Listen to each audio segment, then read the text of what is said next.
Sa mga balita mga kalapatids, may nabiktima na naman yung sawa dito sa loop natin. So akala ko, tapos na yung ating kalbaryo dito sa visit na sawa mga kalapatids. So hindi natin nakita kasi walang CCTV dito sa loob eh. So yung CCTV kasi natin dito, ayun o, nasa taas lang mga kalapatids. So wala tayong CCTV sa bawat leksyon. Ayan, sa mga side na to, ayan o. So dapat pala may CCTV rin tayo sa loob niya, ayan. Sa Kisame, dapat meron pala tayong CCTV dyan. No, mahal din kasi CCTV. Kaya hindi ko mabilan. Nasa ano din ang CCTV. 2K plus. No? Pero sa nangyayari na to, mukhang kailangan na talaga nating bilan. No? So mag-out muna tayo ng ilang mga ibon para makapag-avail ng mga bagong mga CCTV. So sawa na naman ang dumali mga kalapatids. Ito siya oh. Pakita ko sa inyo. Pero hindi ko na papakita ng malapitan. No? Ang bihira. Ang konti na lang ng ibon dito na dali pa. Ito. Siya si Idol Madla, nakakahanga, may mga hawak, gandang linyada. Ika'y inspirasyon kung bakit hanggang ngayon ako'y palaging kumakarera. Ayun siya mga kalapatids. Ayan, oh. Hindi na natin papakalapit. Oh. Ayan. Meron na kayong clue. Nakikita nyo naman siguro. Ayan o. Oh. So, panurin nyo na lang mabuti mga kalapatids. Ayun o, natatakot din sila o. Kita nyo yung mga ibon natin. Parang ano sila. Aligaga sila dito. Ayan o. Alerto sila eh. Sabihin, nagugulat sila. At yung nadali nila ang ibon, nandito sa baba. Teka, lalapitan natin ha. Pero check ko na rin yung mga area natin. Baka mamaya nandito pa pala. Agad natin tong ano. Wala naman siguro kayo nakita mga kalapatids sa ano. Wala naman sa mga itaas. Kailangan ma-check natin kasi baka mamaya nagtatago lang pala sa taas eh. Pero yun nga, ang possible daw dito talaga is yung mga ahas na maliliit lang mga kalapatids. Kasi hindi naman nila nasusubo eh. No, kumbaga sinasakal lang.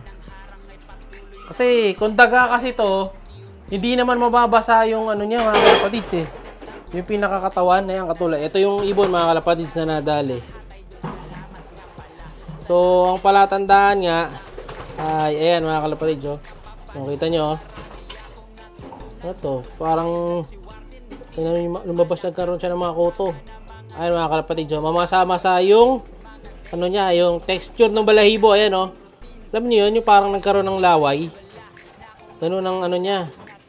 Tapos mga kalapatids, ayan, oh. May mga bakas nga sa sahig na mukhang napilipit ang kanyang leeg. No? So, ang tanong, saan kaya nakatira yung dumadali na to mga kalapatids? Kasi nilinis na natin buong paligid eh. No? So, hindi ano to, hindi siguro yung bayawak to. No? Kasi nakakaakyat dito sa taas mga kalapatids eh. Pero ang tanong, saan nga siya dumadaan para makaakyat dito sa loop natin, di ba? Yun yung malaking palaisipan sa akin mga kalapatids eh. No? Pinadali nating ibon. Ito. Ayan mga kalapatids, oh, talagang mamasa-masa. Ayan, oh. Kita nyo? Oh, basa-basa mga kalapatids eh. Oh, di ba? Ano talaga siya? Basa talaga, oh. Kung daga yan, hindi naman mamamasa. Hindi nilaan ng daga. Di ba? Hindi naman dapat basa yan. No? At ang nadali pa pala ng ibon, si Tolpo mga kalapatids. No, yung putol lang paa natin na tipler, siya yung nadali ngayon. Kasi ang sabi ni Madlato, hindi daw humahapon si Tolpo, lagi lang daw siya dito sa sahig. Ayan. Hindi siya umakyat dito sa mga perch. Ang dami naman perch, pero hindi siya umakyat. Ayun yung mga ibon natin, oh. Mga takot sila. No? Ayaw nilang bumaba. So talagang ano rin sila na trauma. Pambihira. Nadali pa si Tolpo. Niligtas nga natin si Tolpo dahil nalulumpo siya. Tinanggalan natin yung isa niyang paa. Ngayon naman, sawa pala yung dadali sa kanya. So, delicates. So, tatry na lang natin na tuwing gabi, sara mo na lang yung mga bintana sa baba, no boy? Lahat? Todo? Todo? Paikot? Oh, sinasara mo na pala ni Madlato lahat ng ano ah. Saan dumadaan yun? Sa taas? Kung sinasara niya lahat ng bintana, mga kalapatids, yan kasi may bintana tayo paikot sa baba. Bilang ano yan sa ventilation. So, kung ganun, umaakyat yung sawa, nanggagaling siya sa taas. Kung nanggagaling sa taas, sawa nga yun, maliit lang siguro. Baka nakatira dito sa kisame pa, no?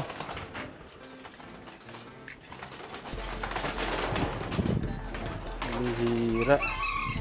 Or, baka dito nga nakatira mga kalapatids. Sa bahay natin na luma dito. No? Or pwede rin sa mga sulok, pwede rin sa bahay namin dito. Baka dyan siya nagtatago. No? Hindi natin malaman, hindi natin mawari kung nasaan, kung sino talaga yung dumadali sa ibon natin. So, ang bihira. Pero may daga pa rin kasi may mga bakas pa ng poops ng daga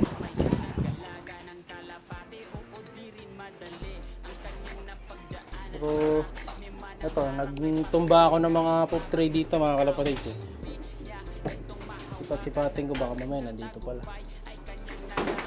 Nakita natin dyan. Pero gumanon sa atin, yun na yun. Wala naman mga kalapatids. Ayun nakatiwasay dun si mga kalapatids Ayun di na natin papaka-zoom. Bihira, ano kaya dumali dito, no? So, bibili talaga tayo CCTV. Lalagyan natin to paikot. Yung buong kulungan natin. Para makita natin sa wakas. Kasi dun sa likod, di natin malalagyan ng CCTV Kasi malayo yung linya ng kuryente. Dito, pwede natin lagyan to. No? Para maaktuhan natin. Pambihira. Sayang mga kalapatids yung ibon, no? Tagal nating binread kasi kakainin lang ng sawa. So, alisin muna natin siya. Pero hindi siguro bayawak to. Kasi kung bayawak to, paano dadaan dito yun May pinto tayo dyan. May mga pinto. Tapos yung salamin sa ilalim, sinasara naman. So, ito lang ang dadaanan nun. Ayan, no? May mga salamin paikot na yan. Yan lang. Yan lang ang dadaanan niya. So, nanggagaling sa taas. Umaakit sa taas. So, tama nga din yung nagko-comment na sabi sa akin na umatake yan, idol, 3 AM. Mga ganun daw umatake. So, tagal na, Alis, Halos 2 buwan na mula nung walang nakain, mga kalapatid. Bumalik ulit siya. Ayun, check ko yung mga manok ko doon kung okay pa. Kasi baka mamaya manok ko lang pala yung mga nadali. Yan, update ko na lang kayo mga kalapatids. Pero bibili tayo ng CCTV para masolusyonan natin to kahit paano. Dahil ilang ibon na bali nadali nito. Aboy, ilan na? Sa likod, isa lang sa likod, no?